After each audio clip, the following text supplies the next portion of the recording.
Je m'appelle Désiré Bukomera. Je suis le chef de département en charge de la mobilisation, de la formation idéologique et de l'implantation du mouvement AFC M23. Parlant de l'implantation de la mobilisation, à quoi ça consiste?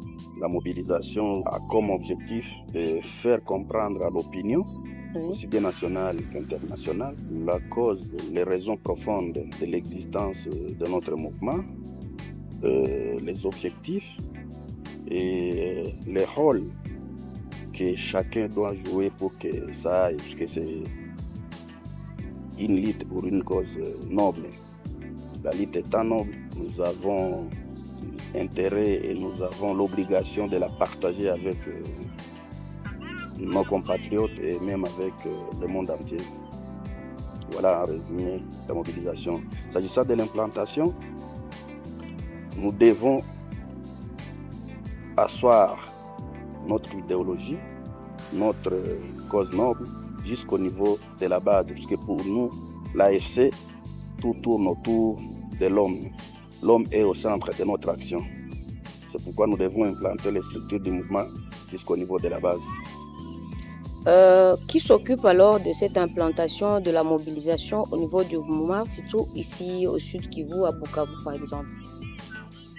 Au Sud Kivu et à Bukavu en particulier, nous sommes venus effectivement comme département pour implanter les structures du mouvement dans la province du Sud Kivu, en commençant par la ville de Bukavu. Et à ce stade, le travail a déjà commencé. Et qui s'occupe, c'est le département de la mobilisation et implantation. En comprenant l'implantation, c'est quoi exactement? Qu'est-ce qui s'est fait, les stratégies? L'implantation, comme le mot l'indique, c'est la mise sur pied ou la mise en place des structures de l'organisation à partir de la base. L'approche ici, elle est pyramidale, mais partant de la base vers le sommet. Okay.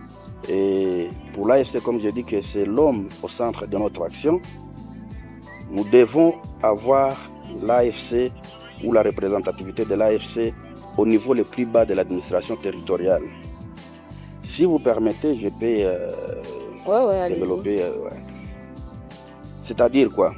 Nous avons l'AFC, mais l'AFC ne se limite pas à la hiérarchie de l'organisation, ne se limite pas aux autorités de l'organisation, mais plutôt l'AFC, la vraie AFC et la principale, c'est celle-là qu'on retrouve dans les quartiers, qu'on retrouve dans les avenues, qu'on retrouve dans les 10 maisons, dans les Nyumbakumi, comme on a l'habitude de les appeler. Oui. Donc, on commence par là, au niveau des villages dans les milieux ruraux, et même des sous-villages, des villages qu'on appelait à l'époque des localités, et des sous-villages. Et dans les milieux urbains, dans les Nyumbakumi, nous devons avoir des noyaux. Le plus petit organe du mouvement, c'est les noyaux, ou autrement appelé team. Et là, les noyaux, c'est une organisation de base formée par 7 à 15 membres. 7 à 15 membres dans une avenue peuvent se mettre ensemble, bien sûr après avoir appris et compris la cause, puisque pour l'AFC, il faut pas vaincre, il faut convaincre. Oui. C'est ça l'option. Dès lors que nous avons 7 membres qui comprennent et qui s'associent et qui font comprendre aux autres, dès lors que nous avons 15 membres, ils forment un noyau ou un team. Un team et un autre team de 3, 4, 5 teams. Tous les teams qu'on va avoir dans une avenue, ils se mettent ensemble, ils font une assemblée générale élective et ils choisissent le comité de la cellule. C'est la structure suivante. Donc après les teams ou noyaux, il y a la cellule. Et après la cellule, il y a la section. La section, c'est au niveau du quartier. Parlons spécifiquement de la ville. Ou au niveau du groupement dans les milieux ruraux. Et les sections réunies des différents quartiers forment un syndicat, et le syndicat en milieu urbain, il est formé au niveau de la commune, et les syndicats de différentes communes constituant une ville, mis ensemble, forment la ligue de la ville. Alors parlons de Bukavu. Bukavu, nous avons pris comme commune pilote la commune Pibanda, qui a 3 quartiers, à savoir Panzi, Nyalukemba et le quartier Ndendere. Oui. La subdivision, la cartographie que nous avons trouvée sur place, nous avons des quartiers, mais nous avons aussi entre les quartiers, nous avons des avenues, mais entre les quartiers et les avenues, par exemple, si je prends le cas de Panzi, il y a des axes. Vous trouverez à Panzi, par exemple, l'axe Major Vangu, l'axe Kazaro, l'axe Mbeki, l'axe et ainsi de suite. À Nyalukemba, ce que vous appelez axe à Panzi, ça s'appelle regroupement.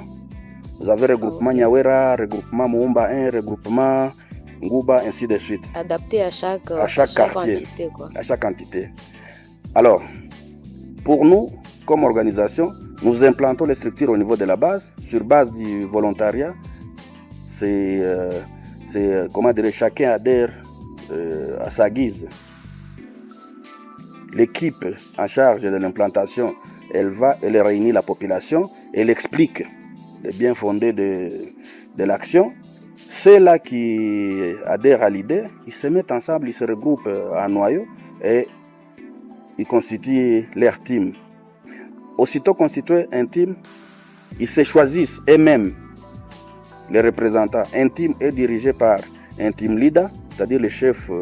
Je m'appelle Désiré Dukomera, je suis le chef de département en charge de la mobilisation, de la formation idéologique et de l'implantation du mouvement AFC M23. Parlons de l'implantation, de la mobilisation, à quoi ça consiste?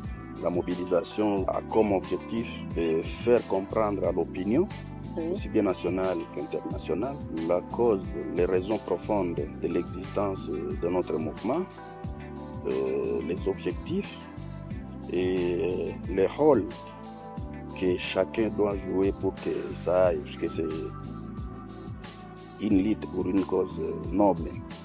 La lutte étant noble, nous avons intérêt et nous avons l'obligation de la partager avec nos compatriotes et même avec le monde entier.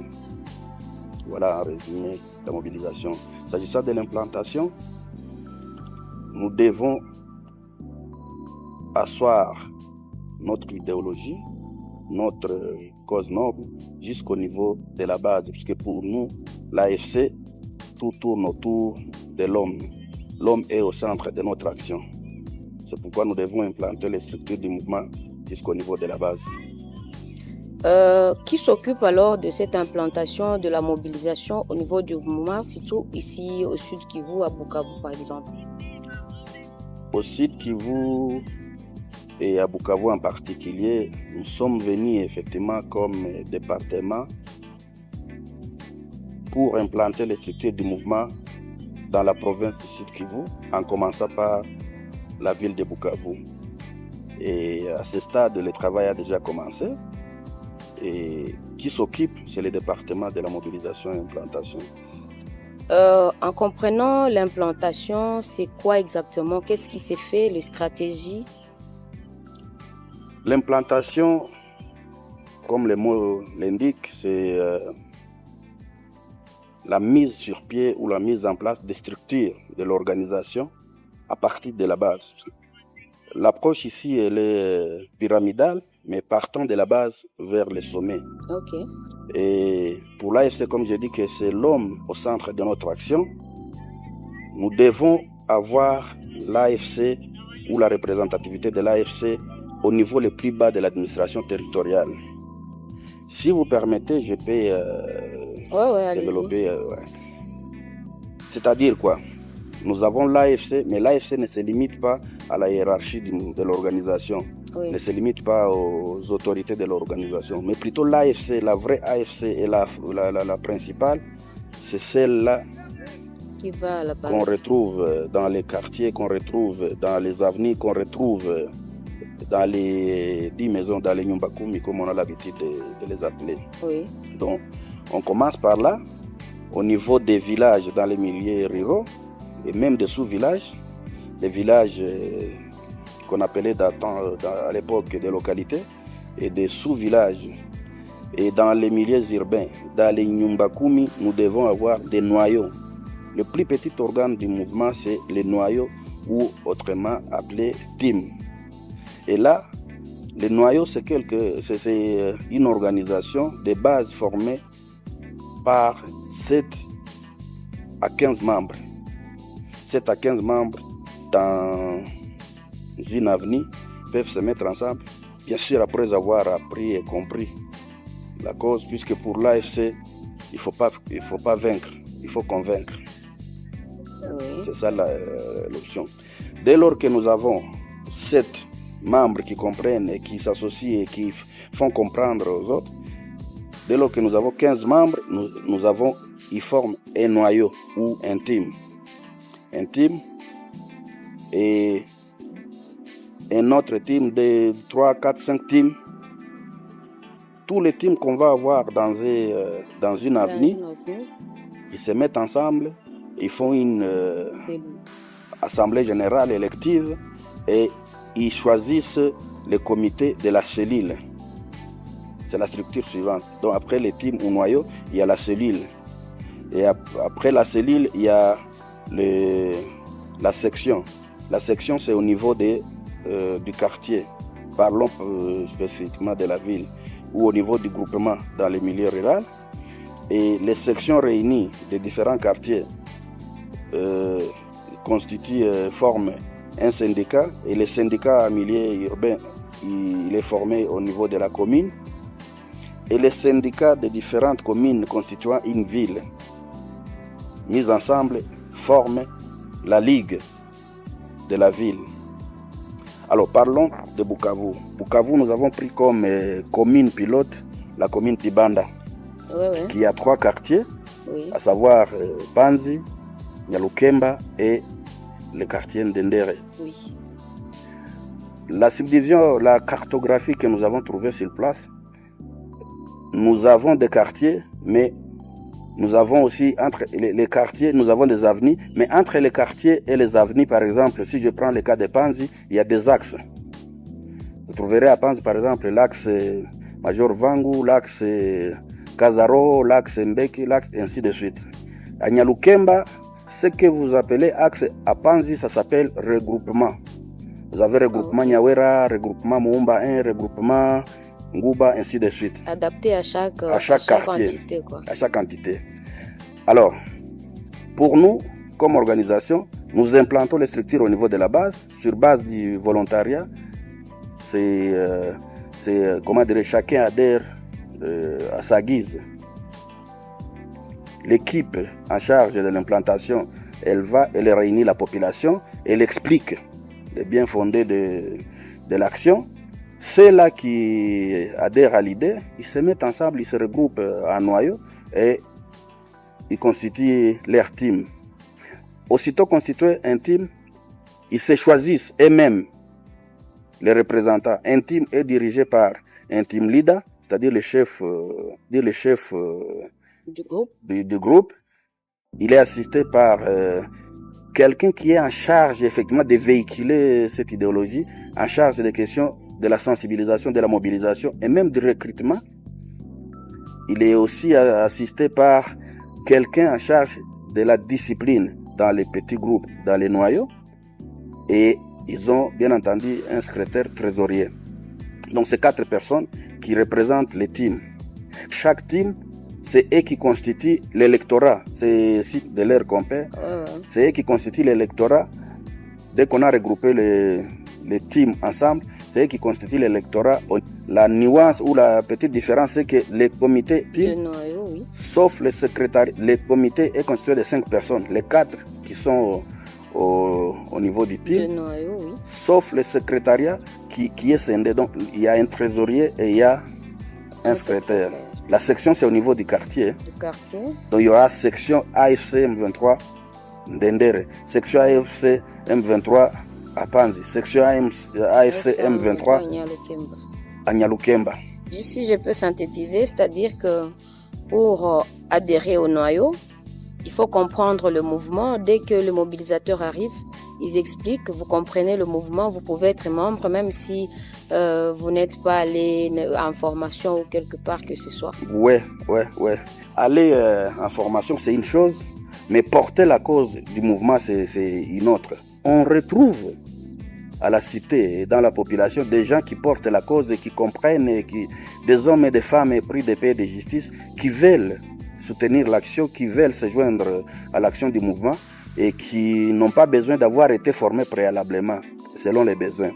L'armée révolutionnaire congolaise, qui est l'armée de l'AFCM 23, a libéré la ville de Bukavu. Et le fait que la population de Bukavu a accueilli favorablement l'arrivée de notre armée, la population de Bukavu a participé. Elle a participé à la libération ou à sa libération, parce qu'elle n'a pas été un obstacle à la libération. Mais cela ne suffit pas. La ville de Bukavu est libérée et la menace est éloignée, mais il y a des défis majeurs, des défis énormes, notamment la sécurité de proximité. Le quartier a besoin d'être sécurisé. L'avenir a besoin d'être sécurisé. Et le rôle de la population, le rôle de l'habitant d'une avenue, il est prépondérant. Alors, l'objectif, c'est de faire participer la population à sa propre sécurité. L'objectif, c'est l'autoprise en charge dans le développement et dans l'assainissement de son milieu, de son environnement. Oui. L'objectif, c'est de former, au-delà de nos différences ethniques, tribales, c'est de former une autre famille, une famille idéologique, une famille à partir de laquelle nous allons consolider la cohésion sociale. Parce qu'il faut reconnaître qu'il y avait une fracture de la cohésion sociale qui est flagrante. Alors il faut ressouder, il faut repenser les plaies, il faut réconcilier les peuples, il faut promouvoir les vivre ensemble.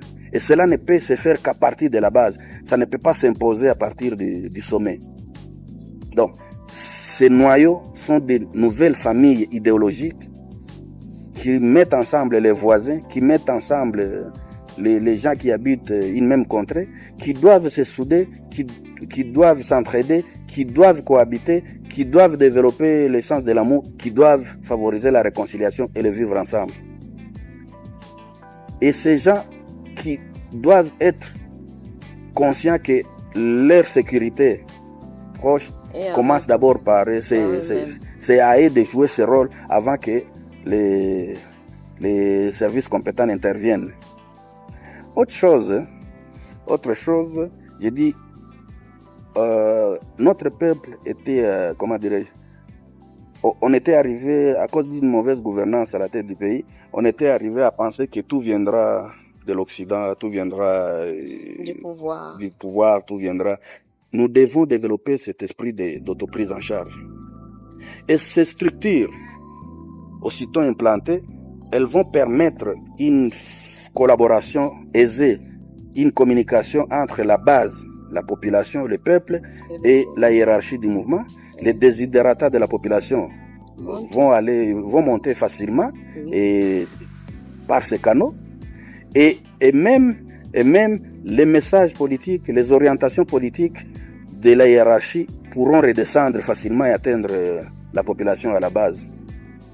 Et elles vont être bien entendu un appui non négligeable aux structures administratives, aussi bien coutumières.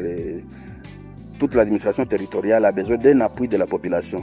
Et cela ne peut se faire qu'à travers les structures du mouvement implanté. Mais je voudrais aussi ajouter quelque chose. Oui.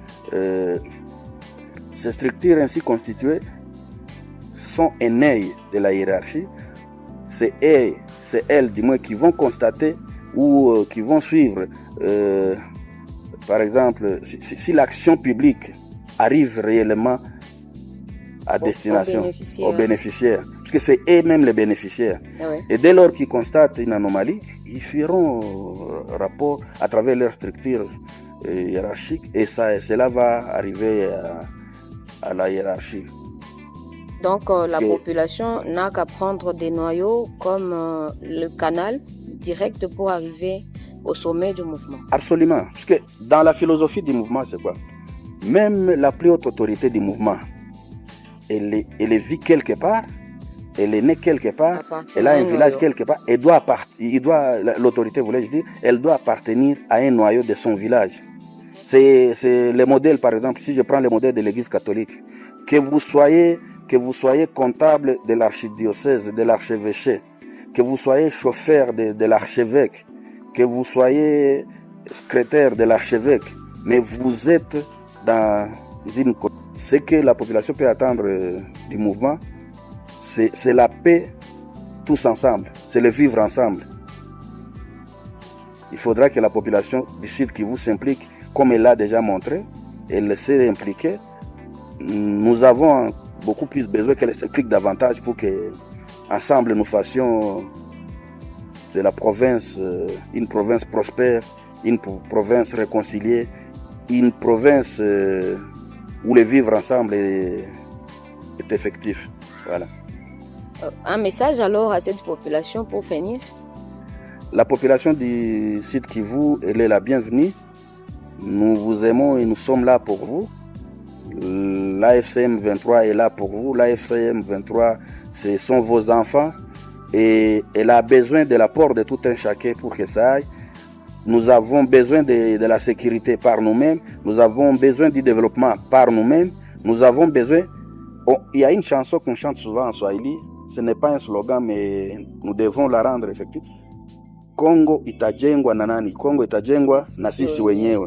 C'est pas l'Allemand, c'est pas quelqu'un qui vient du Norvège qui va reconstruire Bukavu, c'est pas quelqu'un qui vient de l'Albanie qui va reconstruire Kabare, Walungu, ainsi de suite. C'est nous-mêmes, fils et filles de Kabare, fils et filles de Walungu, fils et filles de Banda, de Kadutu. J'encourage la population à adhérer à leur organisation. Et c'est le meilleur moyen, effectivement, de comprendre dans quoi on est et pourquoi. Oui. Et dès lors que vous faites partie des structures de base, ceux-là qui ont des ambitions ou qui vont bénéficier, qui vont avoir l'équitisme de leurs compères, c'est eux qui vont diriger les structures.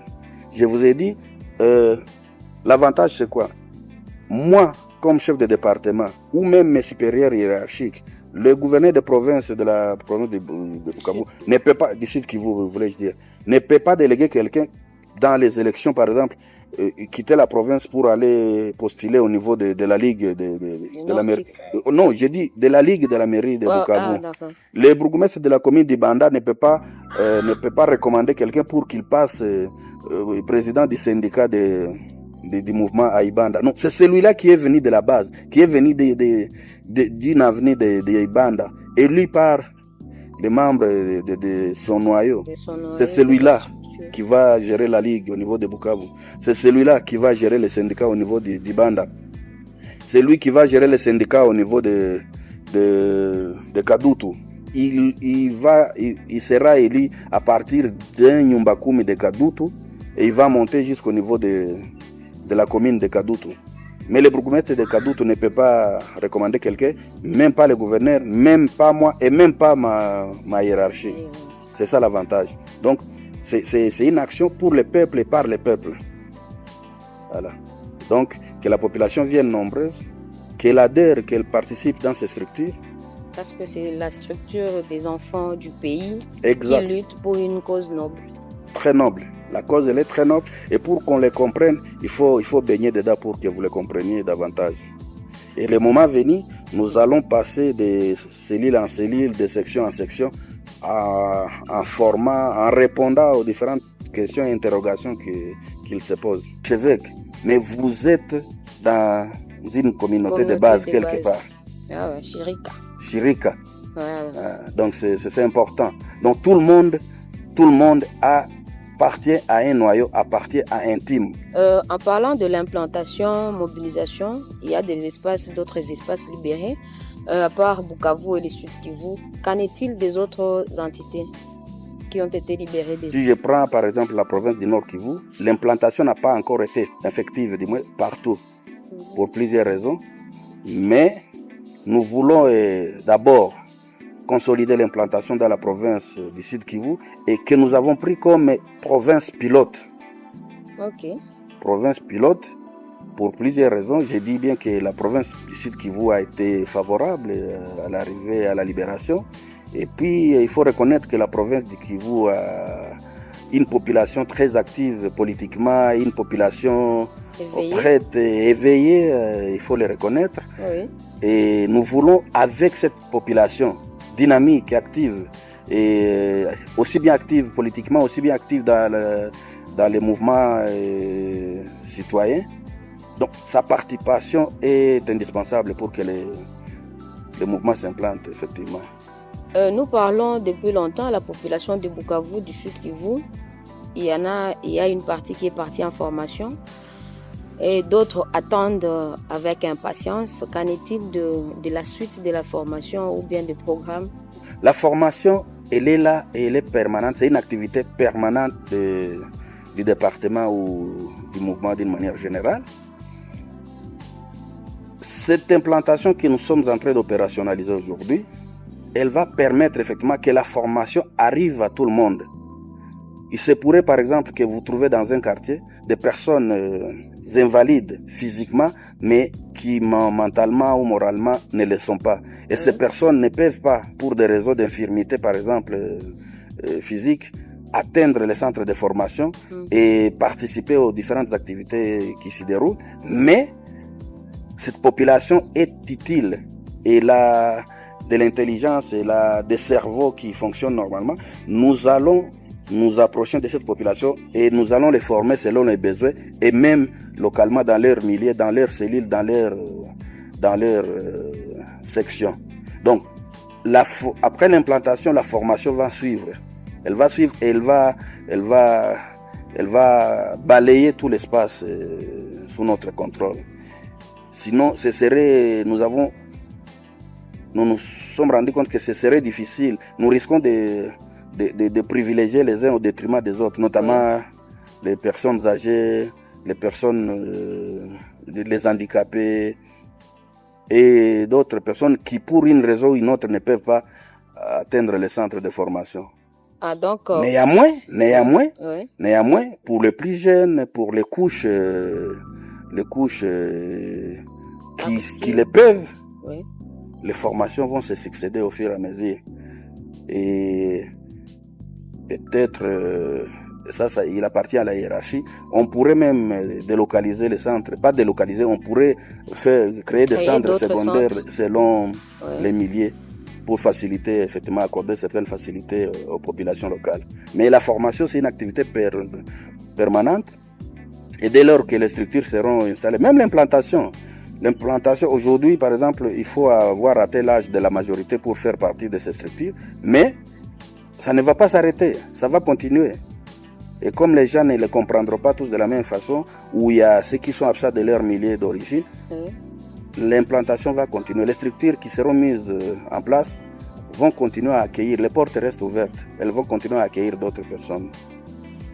Si je synthétise bien, c'est que même ceux-là qui n'ont pas le temps, ils ne sont pas disposés à aller dans les centres de formation, recevront la formation idéologique dans leur secteur, dans leur milieu. Alors, c'est un message fort que la population a reçu là. Je pense qu'ils vont trouver gain de cause. Chacun va se retrouver dans sa manière de penser. Tout à fait. Mais alors, comme on a parlé de la formation, les stratégies sont aussi comprises. Alors, le mouvement au Sud Kivu, les prochaines étapes, est-ce qu'on peut en savoir un peu plus si c'est pas tabou? Les prochaines étapes. Oui. Le mouvement est là et il reste avec la population du Sud Kivu. Le mouvement s'implante, le mouvement va communier et collaborer avec la population du Sud Kivu. Le mouvement a besoin de la population du Sud Kivu, particulièrement les jeunes, parce que pour que le Sud Kivu soit réellement sécurisé, que nous avons une sécurité qu'on appellerait sécurité négative. C'est-à-dire, il y a absence de la menace, mais la paix n'est pas totalement rétablie. Et la paix suppose la cohésion.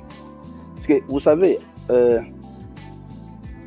la philosophie ou la devise de l'AFC, si vous voyez souvent sur les documents, les logos, vous trouverez que la devise, c'est l'unité.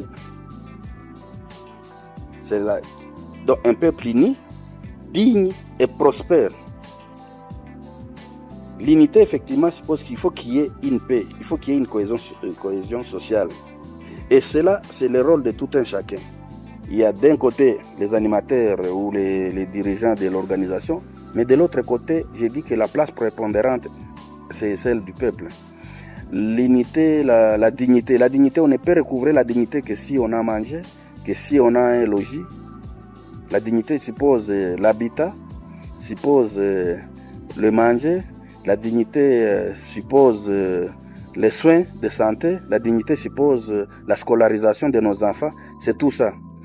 Mais il y a aussi la prospérité. Un peuple digne, un peuple uni, digne et prospère. La prospérité suppose l'assainissement du milieu. La prospérité suppose le développement et un développement surtout endogène à partir de la base. Alors,